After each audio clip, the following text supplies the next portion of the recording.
Hey, look at you making it to video number 2. That means my first video either sparked your curiosity or I said something that you can relate to. Either way, I am glad you're here. There's a couple things from that last video I just wanted to make a little more clear. When I'm referencing the church, I am talking about, there's two different things here and we can't blend these two groups either, okay? You have the brick and mortar church, when sure there's believers in it, but when I'm talking about the church, I'm also talking about the body of believers that comprise the body of Christ, the church. Okay, so sometimes I do intermingle those two. I have come out of the brick and mortar church. I wasn't being fed.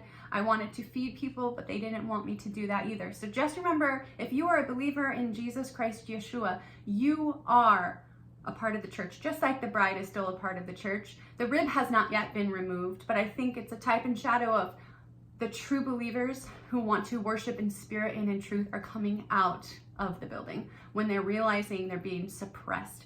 Okay, so that's what I was talking about and referencing in my last video, and I'll probably continue to do the same with just because of my own experience in the church. I know a lot of you too, and a lot of people that are really close to me have had the same experience in the church, and I think that's why there's so much confusion around Christianity and so many people have left Jesus because of how the church has been acting. And we have to remember it was the church leaders that crucified Christ in the first place. So again, I'm not saying that all churches are bad, all brick and mortar churches. No, I'm not saying that, but I do recommend you find a home church, or you start a home church, or you find that online community. I know many of you are my family that I have met on social media, and I love you all so much. I'm so glad that God has continued to bring us all together to form the body of Christ.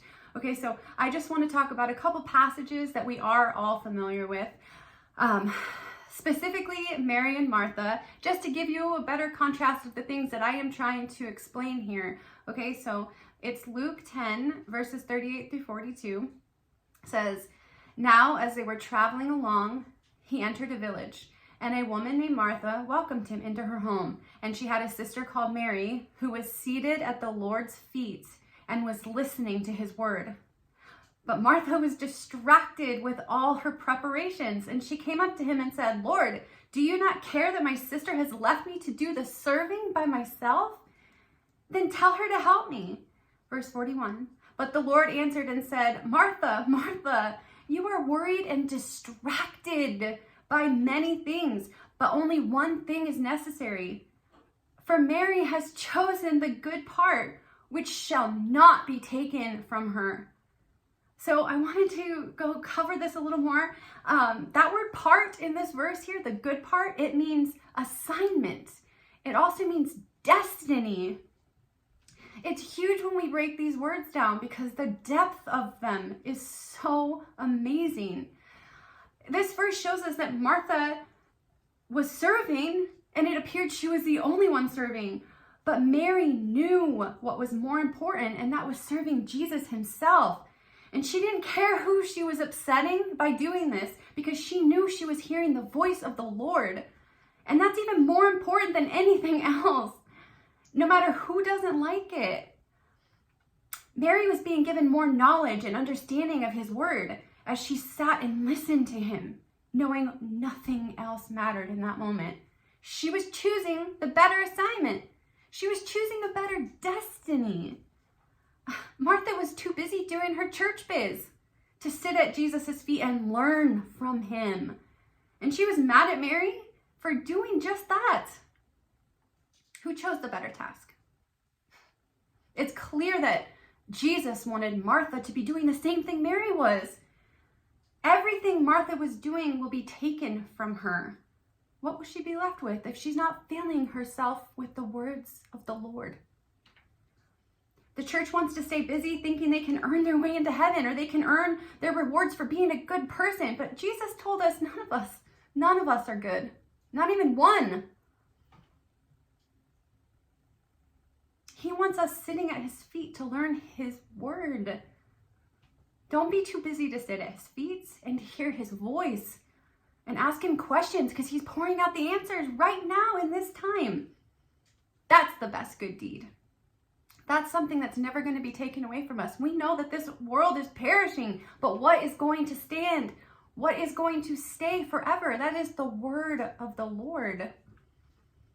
So without realizing how symbolic and prophetic these passages are, many think the bride and the church are still the same entity, the same group with the same assignment and the same destiny. Those who think this assume they know everything they need to know in scriptures already. They've got it all figured out. They're saved, and sure, they are. But remember, salvation is free. Rewards are earned. 2 Corinthians 11:2 causes them to assume that they're the bride. For I am jealous for you with a godly jealousy. For I betrothed you to one husband, so that to Christ I might present you as a pure virgin. However, the next verse has a huge but. 2 Corinthians 11:3. But I am afraid that as the serpent deceived Eve by his craftiness, your minds will be led astray from the simplicity and purity of devotion to Christ. You can do a word study on this. It's pretty deep when you look at that word simplicity. It means bountiful. Christians whose minds are preoccupied with worldly things, and yes, that means church biz, that means your social media ministries, exposing the evil agenda, all good things, but what's the better deed? What's the one thing that's not going to be taken from you? Those who are not purely devoted to Christ, who is the Word, are not becoming a prepared bride. Again, this doesn't mean they're not saved. It simply means they have a different assignment, because the church, the body of Christ, is going to be used for something incredible. But there's a better destiny for you right now if you're willing to hear his words, to sit at his feet. Again, I want to reiterate, the bride is still a part of the body. It's what brought us deeper to him. We all have that invitation. And she loves the church. And for those of you that know me, you know my serious love for the church. We're speaking these uncomfortable truths so that the sleepy ones will wake up. We're making public displays of ourselves to get through to them. And this does not come without many difficulties. The bride is training for her glorified ministry right now on this side of the pre-tribulation rapture. That's what's making her a prepared vessel to serve when she comes back. When she, the bride, the rib, is removed from the body, she will then help prepare the church for their rapture at mid-trib. So, sit at the feet of Jesus and learn from him. Don't neglect the intimacy with him. Become a prepared bride for Christ and start your training for your glorified ministry. Choose that better assignment. Choose that better destiny. Until next time.